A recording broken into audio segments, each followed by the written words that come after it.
Hi cricket viewers. Pakistan ఇండియాతో match boycott చేస్తామన్న మాటను వెనక్కి తీసుకొని, ఇండియాతో మ్యాచ్ ఆడడానికి యూటర్న్ చేసుకొని శ్రీలంకకు రాబోతుంది. అసలు ఏం జరిగిందో తెలుసుకునే ముందు మా ఛానల్‌లో వచ్చే కంటెంట్ మీకు నచ్చినట్లయితే లైక్ చేసి సబ్స్క్రైబ్ చేయండి. మీ ఒక లైక్ అండ్ సబ్స్క్రైబే మా ఛానల్‌లో ఇటువంటి కాంటెంట్‌ని తీసుకురావడానికి ఎంతో బూస్ట్‌ని ఇస్తుంది. ఇక మ్యాటర్‌లోకి వెళ్తే ఐసీసీ పాకిస్తాన్ బోర్డ్‌తో ఒక మీటింగ్ అరేంజ్ చేసింది. అందులో ఇండియా పాకిస్తాన్ మ్యాచ్ రద్దయితే వచ్చే నష్టాన్ని వాళ్ళకి తెలియచేసింది. దాంతోపాటు ఆ నష్టం మొత్తం వాళ్ళ మీదే పెనాల్టీ రూపంలో వేయడం జరుగుతుందని ఐసీసీ చెప్పింది పాకిస్తాన్ బోర్డ్‌కి. దాదాపు ఆ పెనాల్టీ వచ్చేసి అరౌండ్ 2300 క్రోర్స్ ఉంటుంది అని చెప్పడంతో పాకిస్తాన్ కొంచెం వెనక్కి తగ్గింది. ఒకవేళ పాకిస్తాన్ ఇండియాతో మ్యాచ్ ఆడాలంటే ఐసీసీకి కొన్ని కండిషన్స్ పెట్టింది. ఆ కండిషన్స్ విషయానికొస్తే మొదటిది ఐసీసీ నుంచి వచ్చే రెవెన్యూ షేర్ మాకు పెంచాలని అడిగింది. బట్ ఆ షేర్‌ని ఐసీసీ పెంచమని మొహమాటం లేకుండా పాకిస్తాన్ టీమ్ బోర్డ్‌కి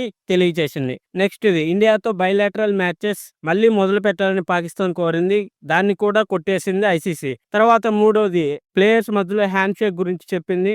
ఐసీసీ దాని గురించి హ్యాండ్ షేక్ అనే విషయంలో ఎటువంటి రూల్ లేదు క్రికెట్‌లో. అది ఎవరి ఇండివిడ్యువల్ ప్లేయర్స్ వారి ఇష్టం మీద బేస్ అయి ఉంటుందని చెప్పేసి కొట్టేసింది. ఇక ఈ విషయం అంతా చూస్తుంటే పాకిస్తాన్ కేవలం వాళ్ళ స్వార్థం కోసమే బంగ్లాదేశ్ బోర్డ్‌కి సపోర్ట్‌గా నిలిచిందని తెలుస్తుంది. అలాగే వాళ్ళ టోటల్ రెవెన్యూ షేర్ కోసం ఎక్కువ తీసుకోవడం కోసం ఐసీసీ దగ్గర ఈ బాయ్‌కాట్ డ్రామానే ఆడిందని చెప్పుకోవచ్చు.